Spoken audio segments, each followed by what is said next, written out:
আসসালামু আলাইকুম রহমতুল্লাহ বরকাতুহ আলহামদুলিল্লাহ ওসসালাতু ওয়াসসালামু আলা রাসূলিল্লাহ ওয়া আলা আলিহি ওয়া সাহবিহি ওয়া মান ওয়ালাহ আম্মা বাদ।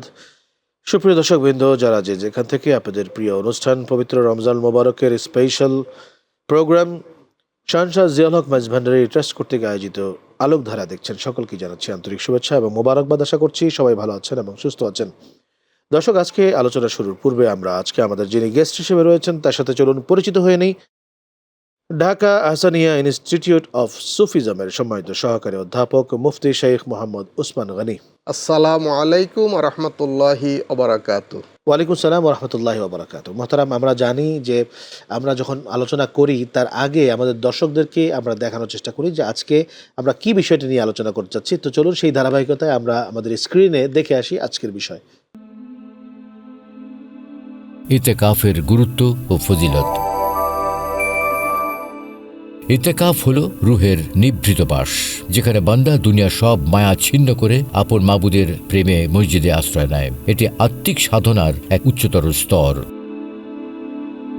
কোলাহল থেকে দূরে গিয়ে নির্জনে নিজের আমলনামা নিয়ে ভাবা এবং তওবার মাধ্যমে নিজেকে নতুন করে গড়ার এক অপূর্ব সুযোগ হল ইতেকাফ। মুহাম্মদ সাল্লাল্লাহু আলাইহি ওয়াসাল্লামের এই সুন্নাত আমাদের শেখায় কিভাবে নফসের দাসত্ব থেকে মুক্ত হয়ে রুহকে শক্তিশালী করতে হয়। মসজিদের এক কোণে বসে যখন একজন মুমিন কেবলই ইলাহির ধ্যানে মগ্ন থাকেন, তখন তার হৃদয়ে উন্মোচিত হয় মারেফতের অজানা দুয়ার। ইতেকাফ কেবল মসজিদে থাকা নয়, বরং অন্তরকে দুনিয়ার মোহ থেকে বের করে আল্লাহর আরশের ঘর তৈরি করা। ধন্যবাদ। আমরা জানতে পারলাম যে আমাদের আজকের যে আলোচ্য বিষয় তা হচ্ছে ইতেকাফের গুরুত্ব এবং ফজিলত নিয়ে ইনশাআল্লাহ আমরা কথা বলছি। তো আজকে প্রথমেই আমি আপনার কাছে জানতে চাইবো যে ইতেকাফের বিধানগত যে বিষয়গুলো রয়েছে তার ভিতরে ইতেকাফ ভঙ্গের কারণসমূহ। তো ইতেকাফ ভঙ্গের কারণ কি কি হতে পারে?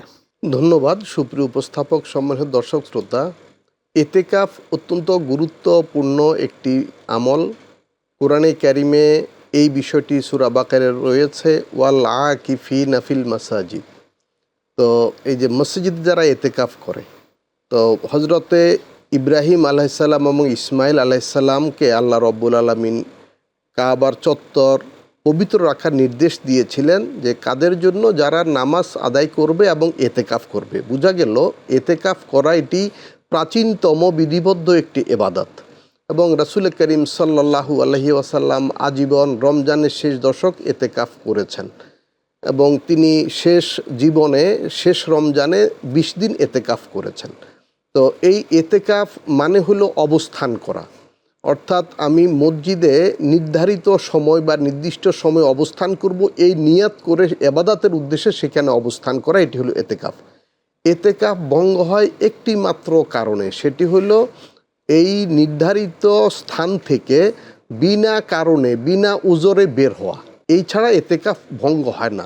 আমি যদি অজুর প্রয়োজন হয় তাহলে আমি অজু করব, গোসলের প্রয়োজন হইলে আমি গোসল করব, যা যা প্রয়োজন প্রাকৃতিক প্রয়োজন সেগুলো আমি পুরা করব, আমি পানাহার করব, আমি হয়তো কেউ আমাকে খাবার এখানে পৌঁছে দেবে, অথবা আমি যদি পৌঁছানোর লোক না থাকে আমি গিয়ে খাবারের ব্যবস্থা করে আয়োজন করে নিয়ে আসব। এইভাবে আমি এতেকাফ করতে পারবো। কিন্তু কোনো প্রয়োজন ছাড়া, উজর ছাড়া মসজিদের সীমানার বা মসজিদ গৃহের বাইরে যাওয়া যাবে না। এটি হলো এতেকাফ ভঙ্গের কারণ। আরেকটা বিষয় হচ্ছে যে এতেকাফ সাধারণত পবিত্র রমজান মুবারকে পালিত হয়ে থাকে। এছাড়া কি এতেকাফ পালন করার কোনো সুযোগ আছে কিনা? এতেকাফ বছরের যে কোনো সময় যে কোনো দিন সব সময় পালন করা যাবে। রমজানের শেষ দশক এতেকাফ পালন করা হলো সুন্নাতে মুআক্কাদা কিফায়া, আর অন্যান্য সময় এতেকাফ করা যাবে। এবং এতেকাফ যদি কেউ নিয়াত করে বা মান্যত করে বা ইচ্ছা করে, পূর্ণ এতেকাফ মানে হলো 24 ঘন্টা, এবং সেটি যেই কোনো দিন সূর্যাস্তের পূর্বে মসজিদে প্রবেশ করবেন বা এতেকাফের নির্ধারিত স্থানে নারীগণ নিজ গৃহে প্রবেশ করবেন, এবং পরের দিন সূর্যাস্তের পর এতেকাফের একদিন পূর্ণ হবে। এবং এতেকাফ মানে হলো রোজাসহ এতেকাফ করতে হবে, অর্থাৎ আগের দিন সন্ধ্যার আগে সূর্যাস্তের আগে মসজিদে প্রবেশ করলাম এবং সে মসজিদে অবস্থান করে শেষ রাতে সাহারি করতে হবে, সাহারি করে পরের দিন ইফতার পর্যন্ত সূর্যাস্তের পর পর্যন্ত এতেকাফ করলে একদিন এতেকাফ হবে। আমরা সাধারণভাবে এতেকাফ বললে কমপক্ষে একদিন 24 ঘন্টার এতেকাফ বুঝতে হবে এবং সেই এতেকাফ শুরু হবে সূর্যাস্তের পূর্ব থেকে পরের দিন সূর্যাস্তের পর পর্যন্ত। তো এটি বছরের যে কোনো দিন যে কোনো সময় পাঞ্জেগানা মসজিদে অথবা জুমা মসজিদে করা যাবে পুরুষদের জন্য, আর নারীগণ নিজ গৃহের নির্দিষ্ট কক্ষে এটি করতে পারবেন। আরেকটা বিষয় হচ্ছে যে আমরা দেখি ইতিহাসে পাই বিভিন্ন আউলিয়া কেরাম তারা 40 দিন বা তার থেকেও বেশি সময় নিজেকে আবদ্ধ করে রেখেছেন। হয়তো অনেকে কবর চিল্লা করেছেন, মাটির নিচে কবর খুঁড়ে। অনেকে খাজা গরিবে নওয়াজের কথা যদি বলি, তিনি পাহাড়ের উপরে চিল্লা করেছেন গুহার ভিতরে। এই চিল্লা করা এবং এতেকাফ এই দুয়ের মাঝে কোনো সংযোগ আছে কিনা? আসলে এতেকাফ হলো এই দুনিয়ার সকল সংযোগ সম্পর্ক ছিন্ন করে আল্লাহর কাছে চলে যাওয়া, আল্লাহর সাথে রুদ্ধদ্বার মিটিং, আল্লাহর সাথে একান্ত সান্নিধ্য অর্জন করা। তো এটি 10 দিন তো আছে, নবীজি 20 দিন করেছেন, এটি 40 দিনও করা যাবে, আরও বেশি কম করা যেতে পারে। এবং এতেকাফ যেহেতু রোজা সহ করতে হয় এবং সেখানে আমরা দেখি রোজাতে বাক সংযম একটি গুরুত্বপূর্ণ বিষয়। এবং আগের যুগে রোজা রাখলে কিন্তু কথা বলা নিষেধ ছিল, যেটা মারিয়াম আলাইসাল্লাম বলেছেন যে ইন্নি নাযারতুলির রহমানি সৌমা ওয়ালা মুকাল্লিমাল ইয়াউমা ইনসিয়া, যে আমি রোজা রাখার নিয়াত করেছি, আমি কথা বলবো না। তাহলে এই যে বাক সংযম, পানাহার সংযম, পঞ্চ ইন্দ্রিয়ের সংযম, সাথে সাথে দুনিয়ার জাগতিক সম্পর্ক ছিন্ন করে আলাদা নির্দিষ্ট জায়গায় অবস্থান করা, নির্জন জায়গায় অবস্থান করা, পাহাড়ের চূড়ায় অবস্থান করা, সেই মাটির নিচে অবস্থান করা, গুহাতে অবস্থান করা, তো এগুলো হলো এই দুনিয়ার আকর্ষণ থেকে মুক্ত হয়ে নির্জনে একাকী আল্লাহর সন্নিধানে যাওয়া। এটা হচ্ছে আপনার এক ধরনের এতেকাফের মতোই, এক ধরনের একটা রিয়াজত বলা যেতে পারে। আচ্ছা, এতেকাফ যারা করে থাকেন এর ভিতরে কি কোনো বয়সের তফাৎ রয়েছে কিনা, যে এত বছর বয়স থেকে এতেকাফ করতে পারবে? কিংবা ছোট মানুষ অনেক সময় বায়না ধরে যে আজকে এবার আমিও এতেকাফ করব মসজিদে, বা মায়ের সাথে বায়না ধরে মেয়ে যে আমি আজকে ঘরে তোমার সাথে এতেকাফ করব। বাচ্চাদের বিধান কি? এবাদাতের জন্য বয়সের একটা বিষয় আছে, তবে সেটি সব সময় প্রযোজ্য নয়। যেমন ধরি আমরা নামাজ এবং রোজা এবাদাত মুমিন মুসলমান এবং সাধারণ জ্ঞান সম্পন্ন ব্যক্তির উপরে নির্দিষ্ট বয়সে ফরজ হয়, যেমন সাবালক বা বালেগ হওয়ার পরে। মেয়েদের ক্ষেত্রে হয়তো 11 থেকে 13 বছর, ছেলেদের ক্ষেত্রে 13 থেকে 15 বছর, কিন্তু আগে থেকে তারা নামাজ পড়ে, আগে থেকে তারা কিন্তু রোজা রাখে। তো ঠিক এতেকাফও একটি এবাদাত এবং এটি যারা সুন্নতে মুআক্কাদা হিসাবে পালন করবেন বড়রা, আর শিশুরা বা ছোটরা যদি করতে চায় করতে পারবে, সেটি তাদের জন্য নফল ইবাদত হিসাবে গণ্য হবে এবং এর ফজিলত তারাও পাবেন এবং অভিভাবকরাও পাবেন। আরেকটা বিষয় হচ্ছে ইদানিংকালে আমরা মোবাইল নিয়ে অনেক সময় এতেকাফে বসি। মোবাইল নিয়ে এতেকাফে বসে মোবাইলে বিভিন্ন ব্যবসায়িক কথাবার্তা বলা, বাইরের সাথে যোগাযোগ রাখা, এটি কি এতেকাফের ভঙ্গের কোনো কারণ হবে কিনা?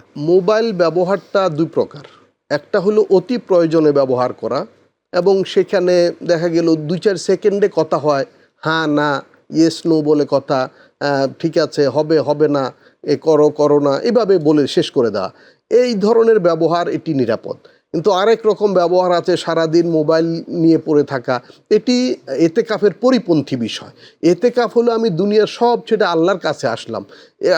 আমি যদি একটা উদাহরণ দিই, আমরা যদি কোনো মন্ত্রীর সামনে, প্রধানমন্ত্রীর সামনে, প্রেসিডেন্টের সামনে যাই, সেখানে কি আমরা মোবাইল টিপাটিপি করব? আমরা কি অন্য কারোর সাথে কথা বলবো? না। এরকম আমি এই রব্বুল আলামিন, বিশ্বজগতের রব মহান আল্লাহর কাছে একান্তে এসেছি, সেখানে আমার তো অপ্রয়োজনে মোবাইল চালানোর কোনো সুযোগ নেই বা এটা উচিত নয়। এবং অতি প্রয়োজনে ব্যবসায়িক কাজও যদি, যেটি আমাকে ছাড়া হবে না, অনেকে আছে ম্যানেজার করে, এমডি করে, অনেক বড় ব্যবসায়ী তিনি, তারা কাজগুলো করে, কিন্তু কোনো এমন একটা বিষয় যে ওনার সিদ্ধান্তটা এখন অতি জরুরি, তখন ওই 2-1 মিনিটে, আধা মিনিটে, 2 সেকেন্ডের মধ্যে উনি শুধু হ্যাঁ না সিদ্ধান্তটা বলে দিতে পারেন এবং এটি এতেকাফ ভঙ্গ হবে না। তবে মনে রাখতে হবে, এতেকাফে মোবাইল অপ্রয়োজনীয় ব্যবহার করা সম্পূর্ণ অনুচিত। আরেকটা সর্বশেষ আপনাকে জানতে চাবো এই বিষয়ের উপরে, তা হচ্ছে যে এতেকাফে যারা বসেন, যেটা আমি নিজেও দেখেছি, যে এতেকাফে বসেছেন মসজিদের বারান্দায় কিংবা একটু নিচে গিয়ে ধূমপান করে আসলেন। এই ধরনের যে ধূমপানকারী যারা আছেন, তারা দেখা গেল যে এতেকাফের ভিতরে পর্যন্ত ধূমপানটাকে সংবরণ করতে পারছেন না। এতে করে তার কি হবে? ধন্যবাদ। প্রথমত ধূমপান রোজা ভঙ্গের কারণ, এটা মনে রাখতে হবে। দ্বিতীয়ত অনেকে আছে দিনে ধূমপান করেন না, রোজা রাখেন, কিন্তু ইফতারের পরে বা সন্ধ্যায় রাতে ধূমপান করেন, এটি উচিত না। এই ধূমপান ত্যাগ করার অন্যতম মোক্ষম সুযোগ হলো রমজান। যেহেতু আমি 14 ঘন্টা 16 ঘন্টা ধূমপান না করে থাকলাম, সুতরাং বাকি সময়টাও ধূমপান না করে থাকতে পারি। ধূমপান ছেড়ে দেওয়া তো খুবই জরুরি, আর রমজান এটি আমাদের জন্য সহায়ক ধূমপান ছাড়ার জন্য। আর এতেকাফ অবস্থায় বিশেষ করে মসজিদের বারান্দায়, প্রথমত মসজিদের বারান্দা যদি মসজিদের অন্তর্ভুক্ত হয় তাহলে সেখানে তো ধূমপানের প্রশ্নে ওঠে না। আর বারান্দাকে যদি আউট অফ মসজিদ বা মসজিদের বহির অংশ বা বাহির সাইড ধরি, তাহলে সেখানে গেলে তো এতেকাফ ভঙ্গ হবে। আমি আবারও বলছি, যদি বারান্দাকে মসজিদ ধরি তাহলে মসজিদের ভিতরে ধূমপান করার প্রশ্নই আসে না। আর যদি বারান্দাটাকে মসজিদের বাহিরে গণ্য করি তাহলে সেখানে যাওয়াই যাবে না, এতেকাফ ভঙ্গ হয়ে যাবে। আর এই এতেকাফ অবস্থায় ধূমপান করার কোনো সুযোগ নেই, এটি এতেকাফের পরিপন্থী হবে। আপনাকে অসংখ্য ধন্যবাদ। প্রিয় দর্শক, আমরা আমাদের অনুষ্ঠানের যে দ্বিতীয় সেগমেন্ট রয়েছে তা হচ্ছে নবী এবং রাসূলদের জীবনী, সেই সেগমেন্টে আমরা চলে যাচ্ছি।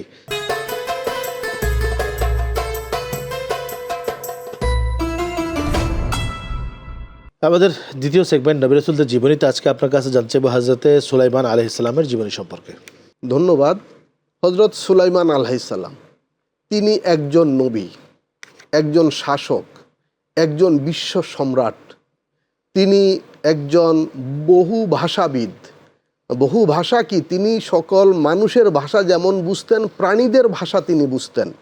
তিনি রাজা বাদশাহ শুধু মানুষের নন, তিনি জিনদেরও রাজা বাদশাহ। তিনি রাজত্ব করেছেন মানুষের উপর, তিনি রাজত্ব করেছেন জিনদের উপর। তিনি ছিলেন হজরত দাউদ আলাইহিসসালামের সন্তান। তো এবং আমরা যে বাইতুল মুকাদ্দাস ফিলিস্তিনে যেই মসজিদ রয়েছে, এই মসজিদের নির্মাতা হিসাবে ওনার নাম আমরা স্মরণ করি। তো তিনি নবী রসুলগণদের মধ্যে অনন্য এদিক থেকে আল্লাহ রব্বুল আলামিন ওনাকে এমন রাজত্ব দিয়েছেন, এমন ক্ষমতা দিয়েছেন, ওনার আগে বা পরে পৃথিবীতে কেউ এমন ক্ষমতা পায়নি এবং পাবেও না।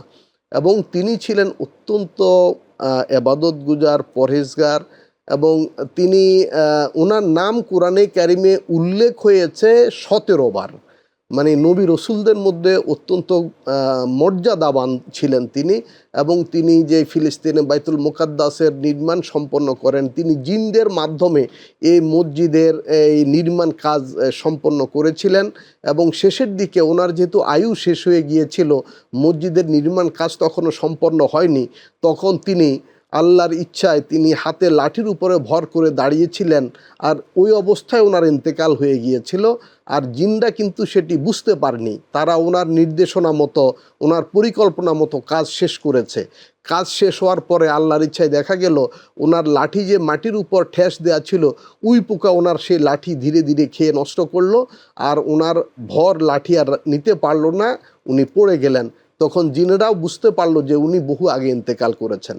তো হজরতে সুলাইমান আলাইহিসসালাম একজন সুশাসক, একজন ন্যায়বান শাসক, একজন তিনি খলিফাতুল্লাহ ফিল আরদ, এবং তিনি হজরত দাউদ আলাইহিসসালামের সন্তান। মানে সকল দিক থেকে তিনি, ওনার বাবাও ছিলেন নবী, উনিও নবী, ওনার বাবাও রাজত্ব করেছেন, তিনিও রাজত্ব করেছেন। এই সকল গুণাবলীতে তিনি নবী রসুলগণের মধ্যে অনন্য অসাধারণ ব্যক্তিত্বের অধিকারী ছিলেন। এছাড়া হযরত সুলাইমান আলাইহিস সালামের বৈবাহিক জীবন কেমন ছিল? ওনার বৈবাহিক জীবন সম্পর্কে বিভিন্ন তাফসিরে বিভিন্ন রেওয়ায়েত রয়েছে। ওনার অনেক স্ত্রী ছিলেন, অনেক সন্তান ছিলেন। তো এর অধিকাংশই আমরা সহি হাদিস থেকে পাচ্ছি না, এগুলো ইসরায়েলি রেওয়ায়েত বা প্রাচীন বর্ণনা থেকে পাই। আর আগের যুগে বহু বিবাহের প্রচলন ছিল, নবী রসুলগণ এরকম বহু বিবাহ করেছেন। কিন্তু শরীয়তে মোহাম্মদিয়া বা দ্বীনে ইসলামের শরীয়তের মধ্যে 4 জন স্ত্রীর মধ্যে নির্ধারিত করে রাখা হয়েছে, একত্রে 4 জনের অধিক স্ত্রী রাখার সুযোগ নেই। সুলাইমান ইসলাম তো পাখিদের ভাষা বুঝতেন, এবং পাখিদের প্রতিনিধি ওনার দরবারে উপস্থিত থাকতো। তো পাখিদের যে প্রতিনিধি ছিল সে ছিল হুদহুদ। একদিন তিনি দেখলেন হুদহুদ উপস্থিত নেই, তখন তিনি বললেন, হুদহুদ কোথায়? যদি সে বিনা কারণে অনুপস্থিত থাকে আমি তাকে জবাই করব, হত্যা করব, শাস্তি দেব, আর না হলে সে যেন উপযুক্ত কারণ দর্শায়। তখন হুদহুদ আসলো, বলল, আমি সেই সাবাতে একজন রানীকে দেখেছি সে রাজত্ব করে এবং তারা সূর্যকে পূজা করে। তখন তিনি চিঠি লিখে পাঠালেন সে রানীর কাছে। হযরত সুলাইমান ইসলাম কোরআনে কারিমে উল্লেখ হয়েছে সেই চিঠি, ইন্নাহু মিন সুলাইমান ওয়া ইন্নাহু বিসমিল্লাহির রহমানির রহিম আল্লাহ তাআলু আলাইয়া ওয়া আতুনি মুসলিমিন, যে আল্লাহর নামে এটি সুলাইমানের পক্ষ থেকে, তুমি আমার অবাধ্য হইও না, অনুগত হয়ে চলে আসো। রানী বিলকিস তার সভাসদদেরকে নিয়ে পরামর্শ করলেন, তারা বলল না আমরা যুদ্ধ করব, আনুগত্য স্বীকার করব না। রানী বিলকিস বললেন না, এতে দেশ জাতির ক্ষতি হবে, আমি আগে তাকে পরীক্ষা করি। তিনি কিছু হাদিয়া উপঢৌকন পাঠালেন, হীরা রত্ন জহরত মূল্যবান দ্রব্য সামগ্রী। সুলাইমান ইসলাম এগুলো গ্রহণ করলেন না, বললেন যে আমি চাই আল্লাহর আনুগত্য সবাই করুক। তখন রানী বিলকিস বললেন যে আসলে তিনি তো একজন ভালো মানুষ। তিনি আসলেন আর এখানে কোরআনে কারিমে এসেছে এই বিষয়টা, ওনার একজন সাংসদ, ওনার সাহাবী, তিনি ওনার এই রানী বিলকিসের সিংহাসন চোখের পলকে নিয়ে আসলেন, আসিফ বিন বারখিয়া, এবং রানী বিলকিস এসে দেখলেন যে ওনার সিংহাসন এখানে উনি আসার আগে উপস্থিত হয়ে আছে। তখন তিনি সহজে ওনার আনুগত্য মানলেন, মানে আল্লাহর একত্ববাদ স্বীকার করলেন, সূর্য পূজা পরিত্যাগ করলেন, এবং ওনার মাধ্যমে সেই দেশের সকল জনগণ তৎকালীন আল্লাহর দিন ইসলামে দীক্ষিত হলো এবং সুলাইমান ইসলাম ওনাকে বিবি হিসাবে গ্রহণ করলেন। আপনাকে অসংখ্য ধন্যবাদ। প্রিয় দর্শক, আমরা তখন যাবৎ নবী সুলাইমান আলাইহিস সালামের জীবনী সম্পর্কে মুফতি শাইখ ওসমান গনির কাছ থেকে শুনছিলাম। এ পর্যায়ে আমাদের অনুষ্ঠানের তৃতীয় সেগমেন্ট তথা রমজান জিজ্ঞাসায় আমরা চলে যাচ্ছি।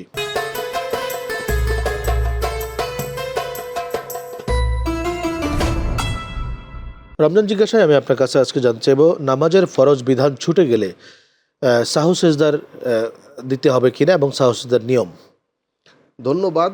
অত্যন্ত জীবন ঘনিষ্ঠ এবাদত বিষয়ে প্রশ্ন। নামাজ ফরজ এবাদত।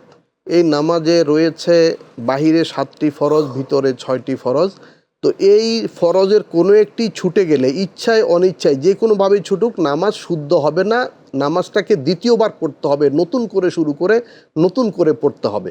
সাহু সিজদা দিতে হয় ওয়াজিব ছুটে গেলে, এবং সেটি অনিচ্ছাকৃত ওয়াজিব ছুটে গেলে, 14টি ওয়াজিবে যে কোনো একটি ছুটে গেলে সাহু সিজদা দিলে নামাজ শুদ্ধ হবে।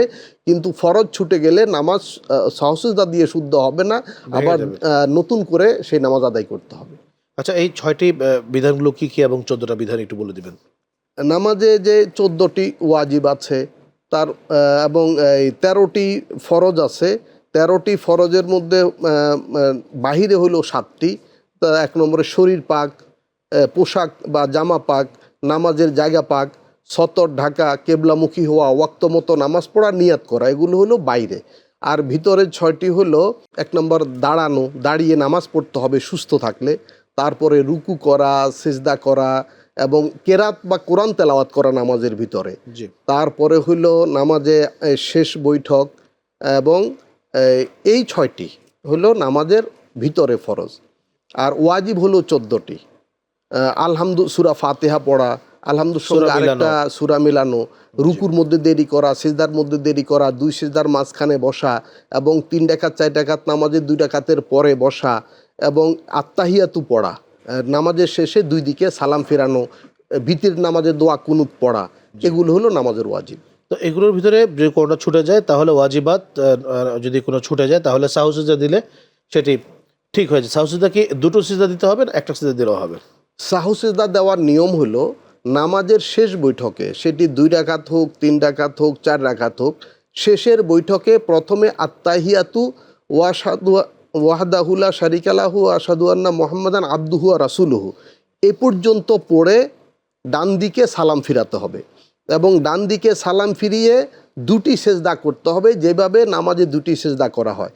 ওই 2 সেজদা করার পর আবার বসে আবার আত্তাহিয়াতু শুরু থেকে পড়তে হবে, এবং আত্তাহিয়াতু শেষ করে দুরূদ শরীফ পড়তে হবে, তারপরে দোয়া মাসুরা পড়তে হবে, তারপরে নামাজের সালাম ফিরাতে হবে স্বাভাবিকভাবে যেভাবে সালাম নামাজ শেষ হবে। তবে আমাদের খেয়াল রাখতে হবে যে সাহু সেজদাতে হচ্ছে 2টি সেজদা, এবং কোরআন শরীফের যে সেজদা আছে সেটাতে একটা সেজদা। হ্যাঁ, সেজদায় তেলাওয়াত বলা হয়েছে। কোরআন শরীফে তেলাওয়াতে যে সেজদাগুলো আছে যেখানে বলা হয়েছে তোমরা সেজদা করো, বা মুমিন সেজদা করে অথবা কাফির সেজদা করে না, এই ধরনের বর্ণনা এরকম 14টি জায়গা আছে, সেখানে উল্লেখ আছে বা চিহ্ন দেওয়া আছে সেজদার।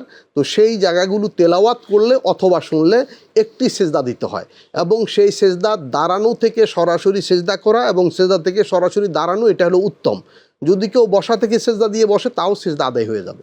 সেজদা কি ওই যদি এরকম হয় যে তেলাওয়াতের সেজদা আমার রুকুর আগে আমার তেলাওয়াতে শেষ হলো, সেখানে তো রুকুর পরে যে সেজদা আছে সেটার মাধ্যমে ওই সেজদাটা কভার হয়ে যায়। নামাজের ভিতরে যদি তেলাওয়াতে সেজদা আদায় করা হয়, এটির বিভিন্ন সূরত আছে, এটি 3টি সূরত আছে। সবচেয়ে উত্তম হইল সেজদার আয়াত পড়ে সেজদা দিয়ে আবার কিছু তেলাওয়াত করে তারপরে রুকুতে যাওয়া, এটি হলো সর্বোত্তম।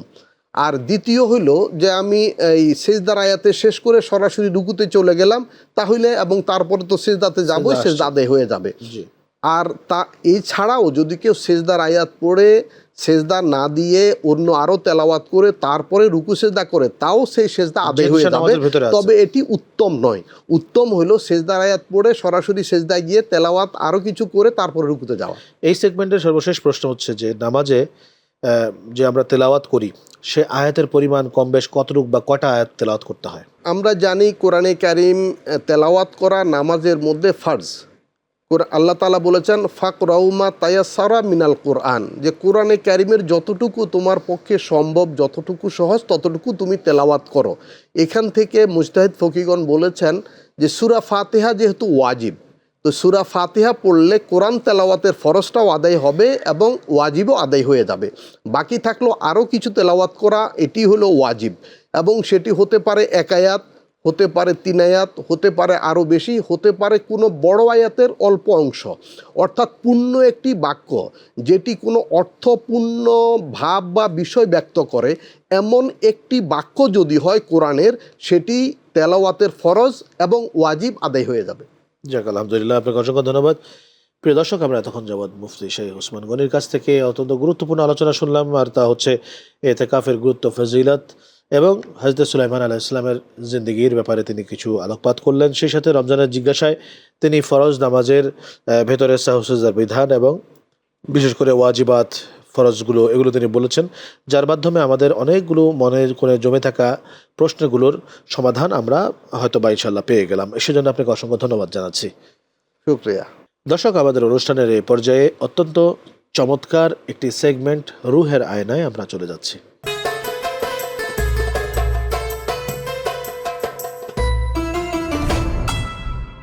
মোহতারাম, রুহের আয়না হচ্ছে আমাদের এমন একটি সেগমেন্ট যা আমরা আমাদের যারা দর্শক রয়েছেন তাদের করা বিভিন্ন প্রশ্ন তারা ফেসবুকে করে থাকেন, টুইটারে, ইউটিউবে এবং আমাদের ওয়েবসাইটে করে থাকেন। তাদের সেই সমস্ত প্রশ্নগুলোর মধ্যে যে কোনো একটা উত্তম প্রশ্ন নিয়ে আমরা এই পর্বটিকে সাজিয়েছি। তো আমার এক বোন প্রশ্ন করেছেন এতেকাফকারী কেন আল্লাহর মেহমান হিসাবে গণ্য হন? ঘরের মানুষ হয়েও পরবাসী হওয়ার এই আধ্যাত্মিক রহস্য কি? ধন্যবাদ। এটি অত্যন্ত গুরুত্বপূর্ণ একটি বিষয়। এতেকাফ মানে হলো আমরা দুনিয়ার সব যাবতীয় সম্পর্ক ছিন্ন করে আল্লাহর নৈকট্য অর্জনের জন্য মসজিদে অবস্থান করা বা নির্দিষ্ট জায়গায় অবস্থান করা। হাদিস শরীফে এসেছে, নবী করিম সাল্লাল্লাহু আলাইহি ওয়াসাল্লাম বলেছেন, বান্দা যখন আল্লাহর দিকে অর্ধ হাত অগ্রগামী হয়, আল্লাহ রব্বুল আলামিন তার নিকট 1 হাত বা দ্বিগুণ অগ্রগামী হন। তো আমরা বাড়িঘর ছেড়ে যখন মসজিদে বা নির্দিষ্ট জায়গায় অবস্থান করছি, অবশ্যই আমি আল্লাহর মেহমান, মানে আল্লাহ আমাকে কাছে নিয়ে যাচ্ছেন। কোরআনে কারিমে আল্লাহ রাব্বুল আলামিন বলেছেন অনাহনু আকরাবু ইলাইহি মিন হাবলিল ওয়ারিদ, এবং এটি হলো এর মূল তাত্ত্বিক রহস্য, যে আল্লাহ রাব্বুল আলামিন বলেন যে বান্দার ঘাড়ে যে রগ আছে তারও আমি বেশি নিকটে। এটি অনুভব করার জন্য এতেকাফ খুবই গুরুত্বপূর্ণ, যে আমি আল্লাহর কাছে গেলাম, আল্লাহর নিকটে, আল্লাহর দরবারে আমি হাজির হলাম, এই অনুভবটা, এবং এই অনুভবটা যদি আমাদের জীবনব্যাপী হয়, জুনায়েদ বাগদাদি রহমতুল্লাহ বলেছেন আল্লাহর অস্তিত্বের উপস্থিতি অনুভব করাটাই হলো তাসাউফ বা আধ্যাত্মিকতা। সুতরাং আমি এই ট্রেনিংটা এতেকাফের মাধ্যমে গ্রহণ করছি, যাতে আমি জীবনব্যাপী আল্লাহর উপস্থিতি অনুভব করতে পারি। আপনাকে অসংখ্য ধন্যবাদ। ধন্যবাদ আপনাকেও। আজকে আল্লাহ রাব্বুল আলামিনের কাছে আমরা এটাই চাইব যে এই এতেকাফের মাধ্যমে যেন তার সাথে সংযোগটা আমরা স্থাপন করতে পারি। সবচেয়ে বড় কথা হচ্ছে এতেকাফ যারা আমরা করব, আমরা যেন আল্লাহ রাব্বুল আলামিনের পক্ষ থেকে সেই মহা পুরস্কার লাইলাতুল কদর, যে রাত হচ্ছে 1000 মাসের থেকে উত্তম, সেই রাতটি যেন আমরা অর্জন করতে পারি। সেই রাতের ইবাদতের মাধ্যমে আল্লাহর সন্তুষ্টি, আল্লাহ রাব্বুল আলামিনের কুরবাত, নৈকট্য এবং তার খুশি রেজামন্দি হাসিল করতে পারি। সেই তৌফিক আল্লাহ আমাদের সকলকে এনায়েত করুন। আমিন। ভালো থাকবেন। আসসালামু আলাইকুম ওয়া রাহমাতুল্লাহি ওয়া বারাকাতুহু।